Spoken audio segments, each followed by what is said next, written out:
Shalom, back again with another lesson. Before I begin this lesson, I'd like to begin by giving all honor, glory, and praise unto Yahweh, Bahashem, Yahweh Shai, Bahashem, Racha, Kwadash. I'm going to give double honors to my elders and apostles of Great Millstone who rule well, where I've learned this truth from. I want to say shalom to you brothers out there, you Akim, out there laboring, pushing this word out in all truth and in sincerity, presenting your bodies as a living sacrifice, which is your reasonable service. I want to say shalom to you Akwaf, you Israelite sisters that may be listening. I also want to say shalom to you Israelites that are scattered across the four corners of the earth. You may look like these other nations, but your seed line goes back to Abraham, Isaac, and Jacob, which is the chosen seed line. Shalom. So as we continue to live through these end time prophetic events, we're now witnessing the build up to that mighty war, which is prophesied to take place in the Levant region, which is that region over there by Iran, Iraq, the so-called Middle East, right, in that region, right? Now this is prophesied as the Valley of Jehoshaphat, or better yet, the Valley of Yehoshaphat, which means the Valley of Decision, or better yet, the Valley of the Lord's Judgment, right? So this is where the judgment's going to take place, right? So the Bible talks about this being the place of World War III, which will take place, and we're seeing these things building up with all the warships that are being sent to that region. Donald Trump sending the aircraft carrier ships to that region, basically getting prepared or preparing for war, for a war with Iran. Not only are they sending the ships, they're sending other military hardware, such as like fighter jets. They're even sending aerial refueling planes, which these planes are the planes that fly during missions, so the other aircraft can refuel, so they don't have to constantly keep landing to refuel and then take off again. They can literally just do it mid-air, right? So these aircraft, or this equipment, has been set up in place because they're getting ready for the long haul. They're getting ready to enter this war, they're setting all the pieces up that they need to set up to strike. Pentagon just pulled off a secret, full-scale rehearsal for a massive airstrike on Iran, and they did it in total silence. While the world was looking elsewhere, the US military quietly shifted into a full battle posture, moving the pieces on the board for a strike against Iran's most strategic targets. Analysts look for red flags before a single missile is loaded, and right now, the Pentagon is leaving 5 lethal fingerprints across the Middle East. Step 1. The fuel bridge. 100th Air Refueling Wing tankers, including the KC-46A Pegasus, are surging from the UK to Al Udeid, building a 24/7 gas station in the sky for heavy bombers. Step 2. Persistent ISR. MQ-4C Triton drones and RC-135V/W rivet joints have established a permanent electronic watch over every Iranian radar and missile site. Step 3. Forward kinetic seeding. 509th Bomb Wing B-2 Spirits are now at Diego Garcia, while 494th Expeditionary F-15E Strike Eagles, the world's premier bunker busters, are cocked and locked in Jordan. Step 4. Naval encirclement. The USS Abraham Lincoln, CVN-72, and Strike Group 3 have abandoned the Pacific and are racing to the Gulf to join the Aegis destroyers USS Spruance and USS Michael Murphy. Step 5. Digital blindout. U.S. Cyber Command has begun flickering Tehran's secure networks, while 11th Air Defense Patriot and THAAD batteries at Prince Sultan Air Base have officially gone hot. And here is the most chilling fingerprint. The snatch teams are already in place. The Elite Delta Force and 161st Night Stalkers, the exact units that just executed Operation Absolute Resolve to capture Maduro, have moved their MH-60M Blackhawks into Iraq's Diyala and Wasit provinces.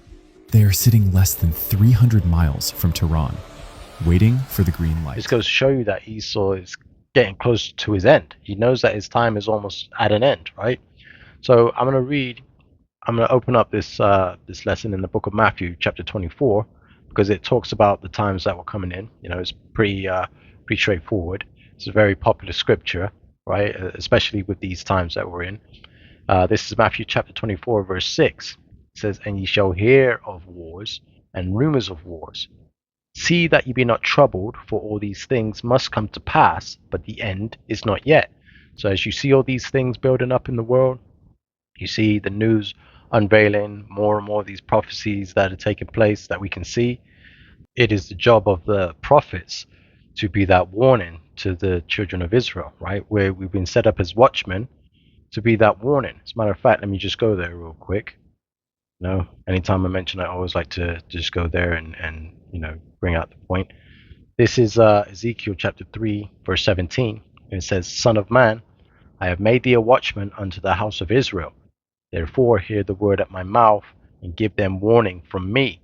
So the Lord has commanded his men to come out on the highways and hedges and through the airwaves and warn you of these prophetic events that are taking place in the earth, right? Just to get you prepared for that dreadful day that's getting ready to take place in the earth, right? So as we go back to the book of Matthew chapter 24, we continue to read in verse 7. So this is Matthew 24 and 7. It says, For nation shall rise against nation, and kingdom against kingdom, and there shall be famines and pestilences and earthquakes in diverse places. All these are the beginning of sorrows. So everything we're witnessing now is just the beginning, right? It's the beginning of sorrows, right? So when it actually kicks off and this war breaks out, whatever they have set to do, or when they have set to do it, it's going to be soon, clearly, because you can see it happening. But these events taking place, it's going to affect a lot of global issues, right? So you're thinking you have the Strait of Hormuz, which is that narrow pinch where a lot of the world's oil trans goes through. There's going to be a war in that area. So a lot of the oil may not make it through that area because obviously the danger that's presented. So if that's the case, that could cause global fuel prices to skyrocket. Now, if you imagine, like a lot of these companies are already spending loads of capital to get the products from point A to point B, but if the fuel's infected, now that price skyrockets. So they're going to have to pass that extra cost off onto the customers, right, to stay afloat. And how do you think the customers are going to react? Customers, like, people are already in dire straits because they're not able to pay their rent. They're already struggling as it is. You know what I mean? That's going to send the world upside down. That's going to hurt the economy in a lot of ways, right? So a lot of things that can happen based off this war, right? But it just goes to show you that these prophecies are rapidly approaching, and one thing can lead to another, and it just gets worse and worse and worse. And as we can see from the news reports, these nations, they're not backing down. They're going back and forth against each other. You have America saying that, Iran is not going to have nuclear capabilities, and Iran saying, America, if we slap you, you ain't getting back up. You know what I'm saying? Like, I mean, that's not exactly the word for word what they say, but it's roughly, roughly what they're saying to each other. They're sort of speaking, you know, big, big man terms. You know what I mean? Like, bruv, this can go, the easy way or the hard way, and it's like they're especially choosing the hard way. You know what I mean? So it's just, at what point will it be all right? Enough is enough. No more talking. Let's just get this on, man. Let's get this over and done with, right? And then before we know it, the whole world is caught up with this war, right? So that just goes to show you. So I'm gonna read. I'm not gonna make it a long lesson. I'm gonna read in the book of Joel, chapter 3. I'll start from the top, verse 1. It says, "For behold, in those days and in that time, when I shall bring again the captivity of Judah and Jerusalem," so that's the southern and northern kingdom, right? So we're going to read in the book of Jeremiah, chapter 30, verse 3. So, from verse 3. This is a precept. It says, "For lo, the days come, saith the Lord Yahweh, that I will bring again the captivity of my people Israel and Judah," so the northern kingdom and the southern kingdom, "saith the Lord Yahweh, and I will cause them to return to the land that I gave to their fathers, and they shall possess it." Right? So what that's meaning is basically the Israelites are going to be restored to their rightful position, right?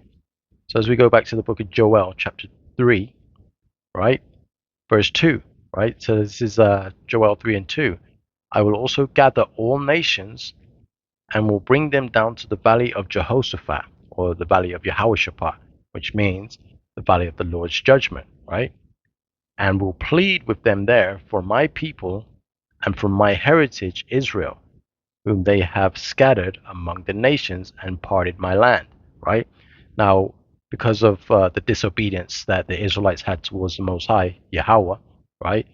He put the curses on us, or we received the curses, right, for breaking the covenant, and we went into captivity, right? We went into captivity, slavery, and we were scattered across the four corners of the earth. We fell into the hands of our enemies. They took advantage of us, scattered us to their lands, and now they have to be judged for that, right?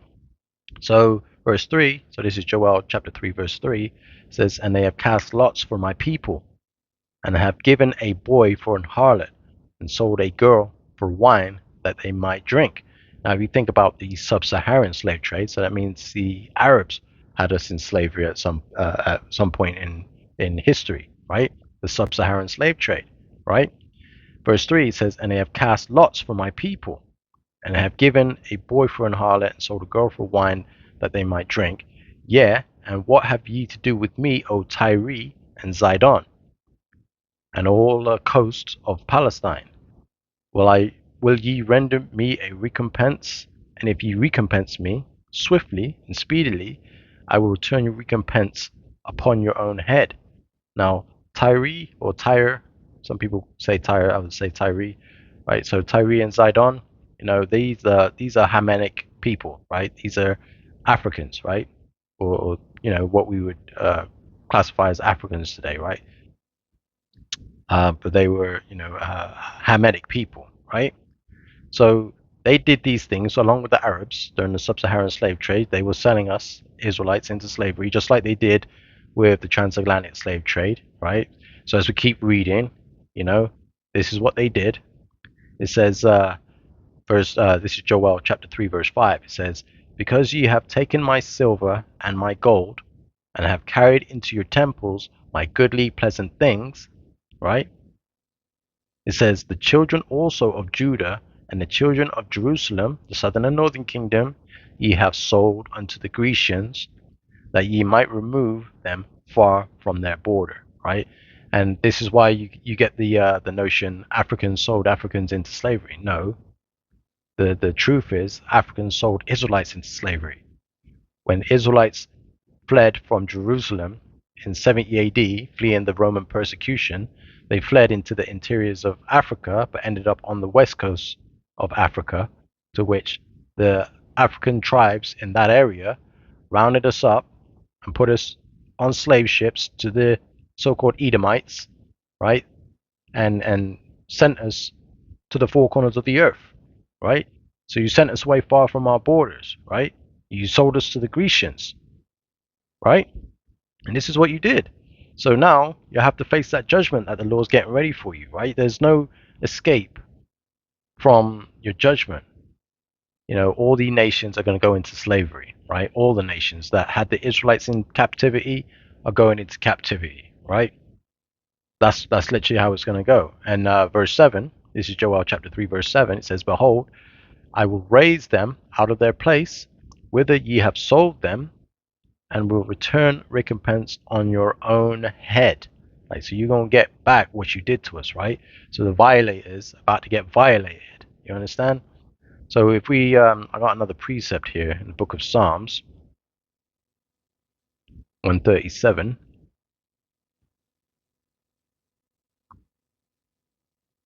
Verse 7. So it says this, right? And this goes to show you, how these nations are going to get judged. But Esau, the Edomites, they're going to get judged the worst because they took it a couple of steps way too far, right? So the Lord's getting ready to judge them, all in that Levant region, right? So this is Psalms 137, verse 7. It says, "Remember, O Lord Yahweh, the children of Edom in that day of Jerusalem, who said, raise it, even to the foundation thereof. O daughter of Babylon," aka America. O daughter of Babylon, who art to be destroyed, happy shall he be that rewardeth thee as thou hast served us. Happy shall he be that taketh and dashes thy little ones against the stones, right? So everything you did is coming right back to you, right? And like I say, the Edomites are going to get it worse because they took it too far, right? So if we go back to the book of Joel, chapter 3, and I'm going to read verse 8. It says, "And I will sell your sons and your daughters into the hand of the children of Judah, and they shall sell them to the Sabaeans," right? "To a people far off, for the Lord Yahweh hath spoken it." So just like how during the transatlantic slave trade, you would take our kids and sell them off to other slave plantations, and we would never see them again. This is going to happen to you, It's only fair, right? But this isn't about that. This is more about the war that's getting ready to take place. So as we continue, right? Verse 9 is Joel chapter 3, verse 9. It says, "Proclaim ye this among the Gentiles, prepare war. Wake up the mighty men. Let all the men of war draw near. Let them come up." So this is where we're at right now. We're seeing the beginning stages of a great war getting ready to take place in the so-called Middle East, right? And this is the Lord's judgment, right? The Lord's getting ready to judge these nations. That just goes to show you how close to the end we are, right? So we have to keep sounding the alarm and letting our people know that, look, this is getting close, right? This is getting ready to take place in the earth, right? Getting ready to enter into that time period, right? So verse 10, it says, "Beat your plowshares into swords and your pruning hooks into spears. Let the weak say, I am strong." So if you think about, these weaker nations that wouldn't necessarily be on the war footing are now on the war footing, right? They're saying, like when it says beat your plowshares into swords and your pruning hooks into spears, that's talking about the farming industry, right? Countries are not spending as much of their GDP on farming equipment and agriculture. They're spending it more on, the military budget, right? A lot of these countries' military budgets have increased. So you're seeing a lot of these people now, like sprucing up their military. That's why you see, Russia displaying, having these parades displaying their weapons, along with China, along with Iran, along with North Korea, right? All these countries are not spending less on their farming agriculture, but more so on their military hardware, military equipment. That's what they're spending more of their money on, right? So it says, "Beat your plowshares into swords and your pruning hooks into spears. Let the weak say, I am strong." So you have countries like North Korea, for example, that's piping up now. They're speaking out against America as well. You got all these nations that are, turning up against America all of a sudden, right? You wouldn't have seen that like a decade ago, 20 years ago. You'd never seen these nations being bold and speaking out towards America like they are now. It says, verse 11, "Assemble yourselves and come, all ye heathen, and gather yourselves together round about. Thither cause thy mighty ones to come down, O Lord Yahweh." Right? So you're seeing that these nations are starting to make alliances with each other, right? You see that Russia is moving, I think it's Russia and China are moving their naval fleet to that area as well, which leads to a higher risk that if anything goes wrong or like a misfire or, international situation kicks off, hey, Russia and China's involved. You know what I mean? Like, it's getting real out there now, right? So we have to just keep our eyes on that region or that part of the world, right? You got to keep your eyes on the news, see what's going on, right? Verse 12, it says, "Let the heathen be wakened." Yeah, "Let the heathen be wakened and come up to the valley of Yahweh, for there will I sit to judge all the heathen round about." So as we can see, you know, the Lord is getting ready to judge these people, man. And this is for everything that they've done to the Israelites. The Israelites had to go through hell with these nations. And now the nations are about to experience hell for themselves. You know what I mean? So I'm gonna continue reading. I'm gonna read two more verses and then I'll close it off there, right? But it says in verse 13, it says, "Put ye in the sickle, for the harvest is ripe." Now, a sickle is a farming tool. When you're, farming wheat, it's like a big hook, and you swing it and you cut down the wheat, right? So it's like you're harvesting the wheat. So you would use a sickle, right? I'll read that again. So Joel chapter 3, verse 13 says, "Put ye in the sickle, for the harvest is ripe. Come, get you down, for the press is full. The fats overflow, for their wickedness is great." Right? So everything that's been going on behind the scenes that are now being released in these files, these Epstein files, or all these other nations being included, not as much as the Edomites, like the nation of Esau, Edom, and their elites, not as bad as that, but they were taking part in the perversions and the wickedness that they were doing behind closed doors, right? So all these other nations, these heathen nations, have their part to play in the wickedness that they committed against the Israelites, right? So the Lord's getting ready to cut them all down, right? They're about to get harvested. That's why the Lord says, "For the harvest is ripe," means it's ready. It's ready to go. Like these people are ready to go, right? These people are ready to be judged, right? Verse 14, it says, "Multitudes, multitudes in the valley of decision, in the valley of the Lord's judgment," right? It says, "Multitudes, multitudes in the valley of decision, for the day of the Lord Yahweh is near in the valley of decision," right? The day of the Lord is getting ready to come, right? Now, you have to keep in mind that, nukes will be fired towards America, aka Babylon, right? But this won't take place. Like the nukes won't be fired up on America until all the prophecies are in place.